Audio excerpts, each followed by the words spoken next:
Lezi ndaba zehora lokuqala sikwethulela zona bukhoma ekomkhulule SABC eAuckland Park eGoli. Bukela inazi ezinohlonze mini nje.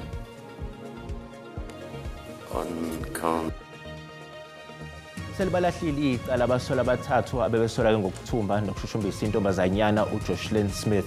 Leli cala belibhekene nomama kaJoshlin uKelly Smith, uJaquina Pollis kanye noStefano van Rijn.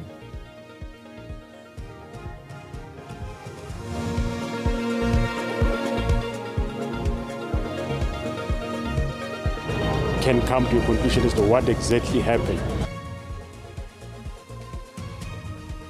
Amaphoyisa athi lusazoqhubeka ukuphenya ngembangelo yokushona kwamaphoyisa amathathu ngemva kokuthola kwemoto ayahamba ngayo emfuleni iHenops eCenturion.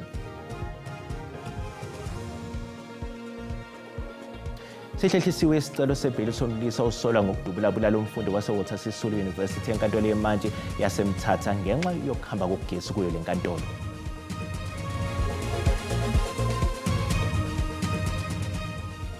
Ukuthola kube kwembukeli ngiyakwamukela ezindabeni zehora lokuqala ezingunqa phambili kanti futhi ke ezihamba phambili la ku-SABC 1 Mzansi for kanjalo ke na ku-SABC Lihaye. Igama lami nginguDaud Phungula.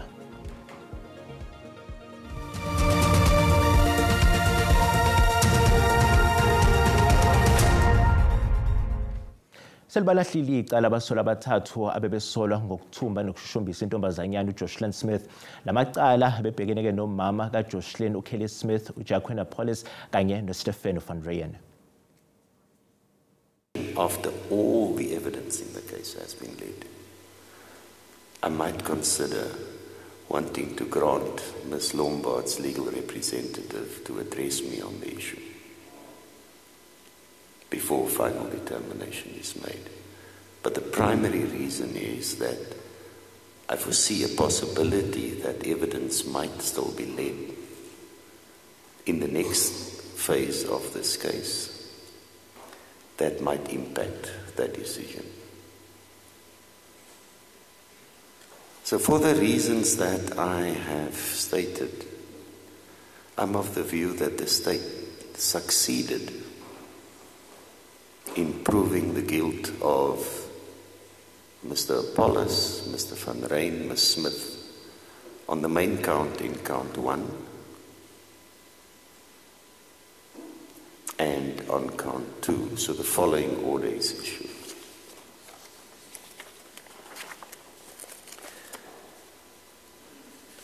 You may remain seated. On count 1,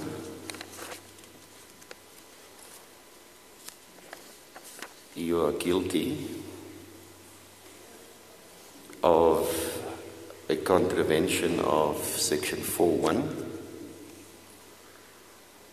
of the Act, read with the other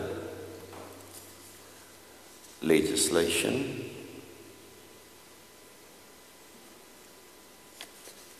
on trafficking in persons in relation to Joshlin Smith. On count 2, you are also convicted of kidnapping in relation to Joshlin. Amaphoyisa athavule icala lokubulala ngokungenhloso ukuze kutholakala ukuthi yini eholele ekuphangaleleni kwamaphoyisa amathathu ase-Free State. Ubuholi bamaphoyisa bukhulume nabezindaba emfuleni iHenops eCenturion emva kokutholakala kwemoto ebihamba lamaphoyisa. Ekhuluma nabezindaba ngemuva kokutholakala kwemoto ebihamba amaphoyisa amathathu aphangalele, umkhuzi wamaphoyisa kuzwelonke uJenene Fani Masemula uthena kuba kubhlungu kepha ekugcineni sebezokhululeka njengoba isitholakele imoto.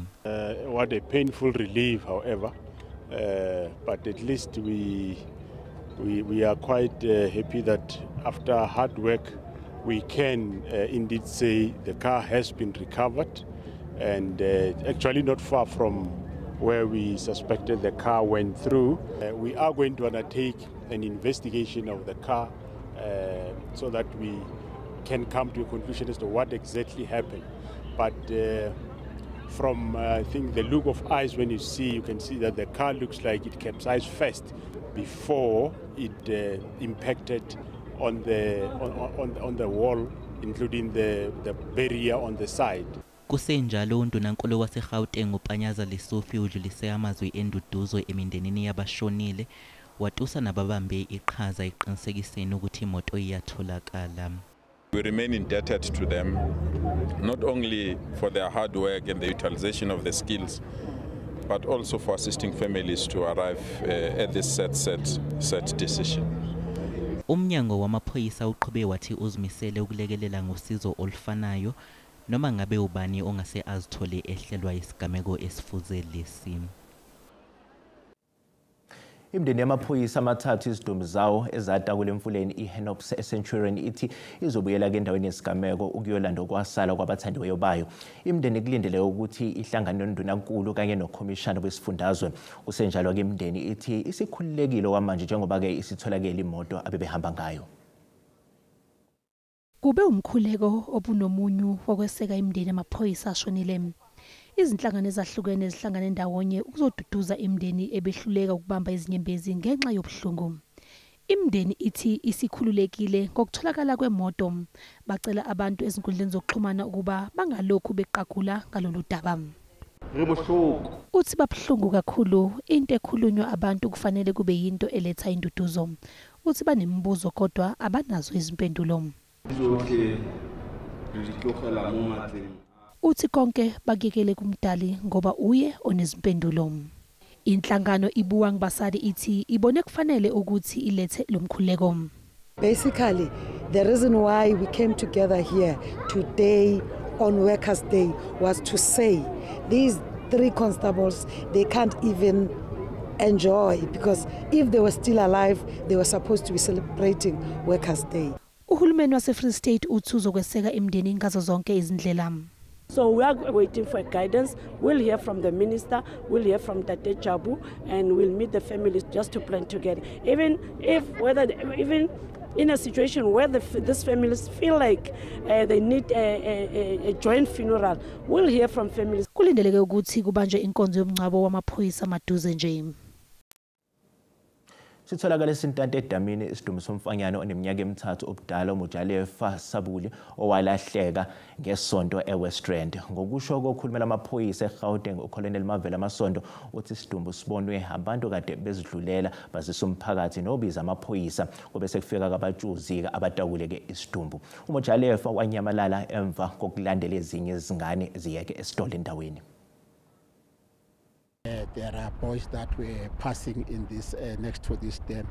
When they saw a body that was floating in the dam, they then alerted the community members, who then called the police. We then dispatched our divers.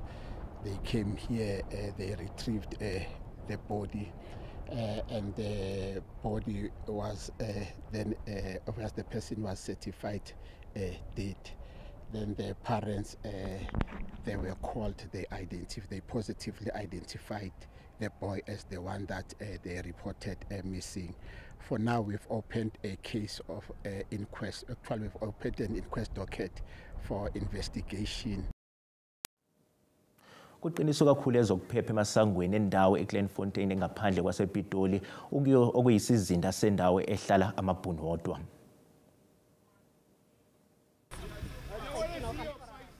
Ukwandiswa kwesibalo samaphoyisa eKleinfontein kungenxa yemashi ehlelwe yi-EFF okulindele ukuthi iphelele kule ndawo. Abaholi be-EFF bathi inhloso enkulu ke ngokumashela eKleinfontein ukuqhakambisa isiphakamiso seqembu sokuthi kuqedwe izinda zezindawo esifunze i-Orania eNorthern Cape. Kanti ke iqembu lithi izindawo ezifana neKleinfontein zisagubuzelwe kakhulu ubandlululo nokucasa abantu bebale linsundu. I-EFF ifuna nokuthi umkhandlu waseTshwane ungasigунyaza isicelo sokuthi le ndawo ihlonzwe ngokusemthethweni njengezinda esihlala abamhlophe bodwa. Bukeleke sisathi ezitolo kanti uma sibuya sizokuphathela uWT. I don't know if it's an unfortunate coincidence or what, but yes, 1 year later we're still sitting here, basically because of the same reasons. Inkampani ephakela ngogesi eGoli City Power isaqhubeka nemizamo yokubuyisa ugesi ezingxenyeni zedolobha ezihanjelwe ugesi ngemva kokuqubuka komlilo emgodini ngaphansi komgwaqo uM1.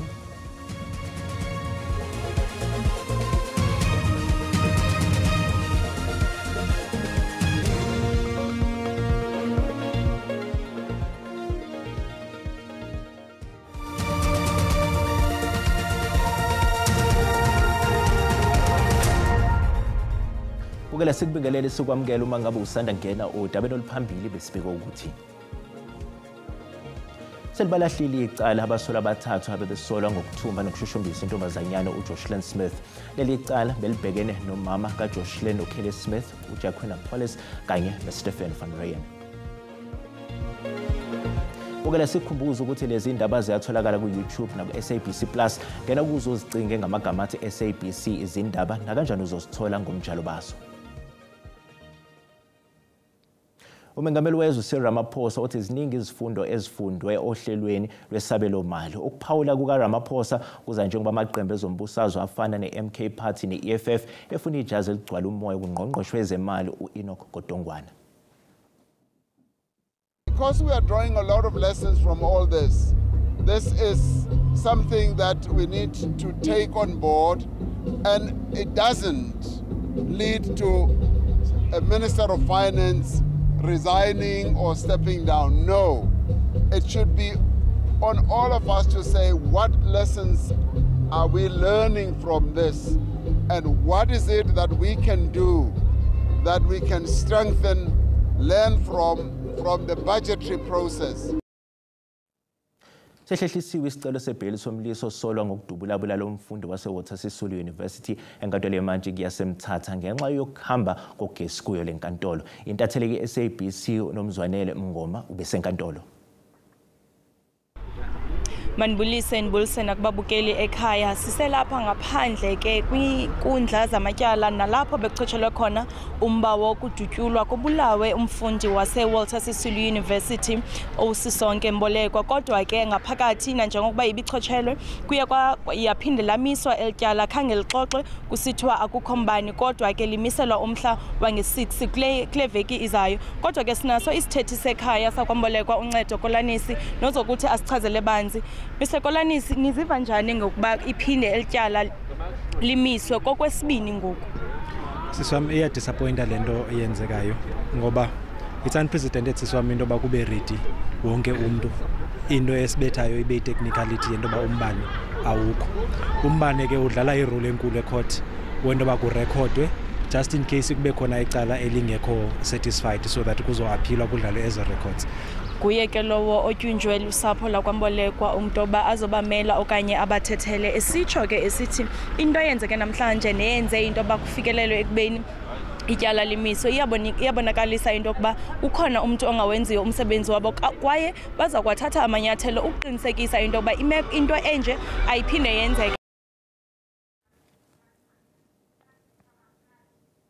Sibonga kakhulu yona ke intatheli yezoko lezindaba ze-SABC. Kanti uma sihlabela phambili owayenguCommissioner we-Truth and Reconciliation Commission u-Advocate Dumisa Nsebezo uthi-ke iCommissioner yophenyo malungana nezizathu zokushaya ngolonwabo ngokushushiswa kwamacala angesikhathi sobandlululo uzofanele-ke iphendule yonke imibuzo esakhona ngala macala njengoba kusenemindeni eminingi esafuna izimpendulo.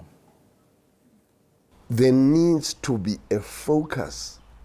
This must not be a generalized commission of inquiry. The commission of inquiry should seek to establish one thing and one thing only, and that is if it is so that there was political interference with the work of the NPA. Now, that is the issue. I am told, reliably told, that all known or named perpetrators in that matter have since died. And that's unfortunate because there doesn't seem to be any response to the question, why were those prosecutions not followed through?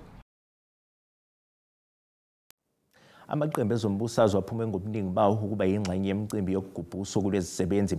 Izinyunyana zezisebenzi nazo besingethe imicimbi yosuku lwezisebenzi emhlabeni jikelele kanti zithi kusanezingqinamba ezibhekene nezisebenzi kuleli. Umholi we-DA uthi akukho lutho okumele ngabe liyabungazwa ngalolu suku uma isibalo sentsha engasebenzi siqhubeka nokwenyuka. Uthi i-DA izimisele ukuqhamuka namasu angasiza ukuxazulula le nkinga nokuqinisekisa ukudlondlobala komnotho. When far too many of our own citizens do not have the dignity of work, unemployment is the single biggest crisis facing our country. Umholi weBosa uMosimayimane uthi kufanele kuthuthukiswe izindawo ukuqinisekisa ukuthi izisebenzi zisondezwa ezindaweni ezisebenza kuzo. The reality is that for too many people in this country, they live far from places of work, and in essence townships are what Verwoerd dreamed of, dormitories of unemployment.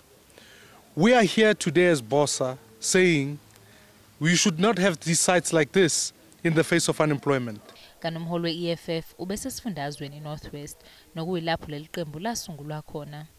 Ukhumbuze akade bekule mcimbi ukuthi ziningi ingqinamba ezisabhekene nezisebenzi. Some of them sexually harassed by their bosses and they never told anyone about that harassment, because if they told that story they were going to lose their jobs. Umkhonto wesizwe wona ubuhambele e-Eastern Cape. Leli qembu lithi lisebenza kanzima ukulwela labo abangenazwi emphakathini. Umkhonto wesizwe commits to going back to the basics, where we go back to neighborhood guards, where we go back to issues of street committees to ensure, because these criminals are known in the community. Lamaqembu abezama nokuthola uxhaso njengoba ezotholana phezulu okhethweni lohulumeni bezindawo ngo-2026. Inkampani ephakela ngogesi eGoli City Power isaqhubeka nemizamo yokubuyisa ugesi ezingxenyeni zedolobha ezihanjelwe ugesi ngemva kokuqubuka komlilo emgodini ngaphansi komgwaqo uM1. Lo mlilo okukholakala ukuthi uqhubeke ngesikhathi kukhona abazama ukweba izintambo zogesi ezingaphansi kwalomgwaqo. Abezimo esiphuthumayo eGoli sebephinde babhekana nomlilo oqubuke ngaphansi komgwaqo M1 njengoba kwenzeka ngonyaka odlule.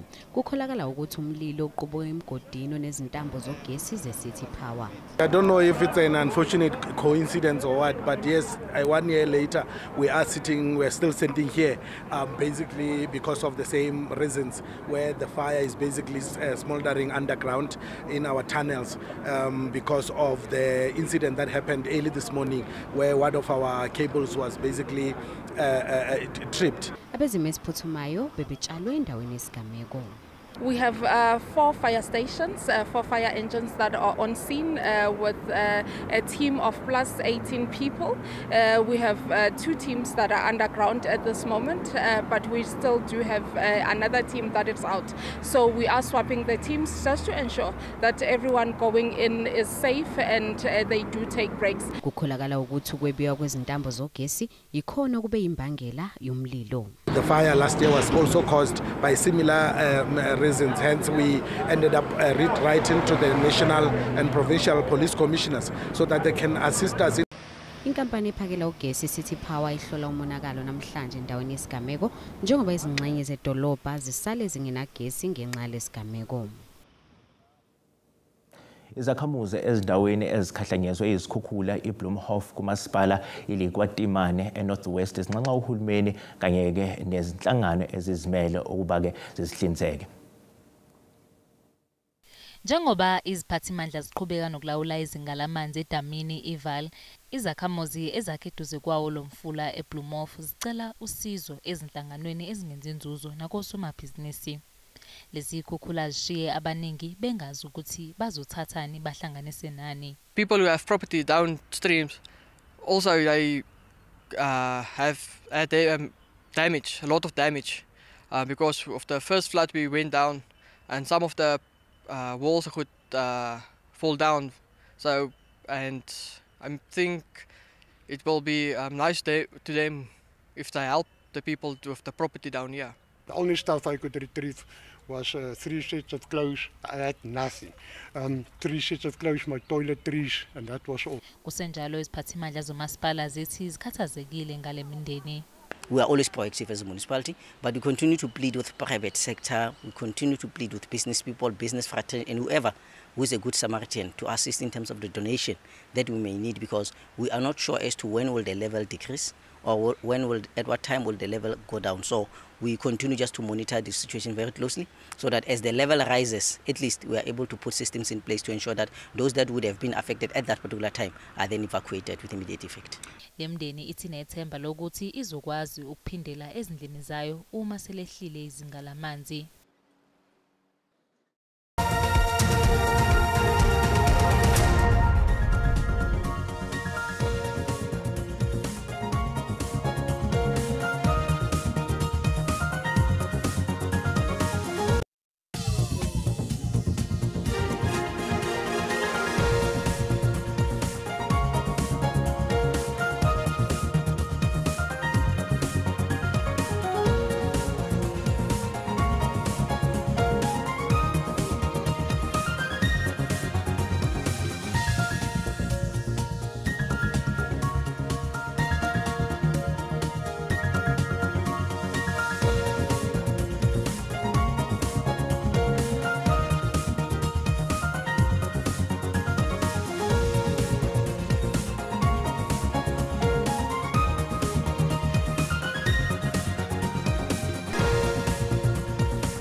Lezaguqa izindaba zehora lokuqala ozakwethu bayeza nezindaba ngolimi lesindebele magamanxa ihora lesihlanu. Kanti ke thina sikulahlile sizophinde sibuke nezinye izindaba uma libumbana ihora lesikhombisa kusihle. Okwamanje ubukele usale kahle.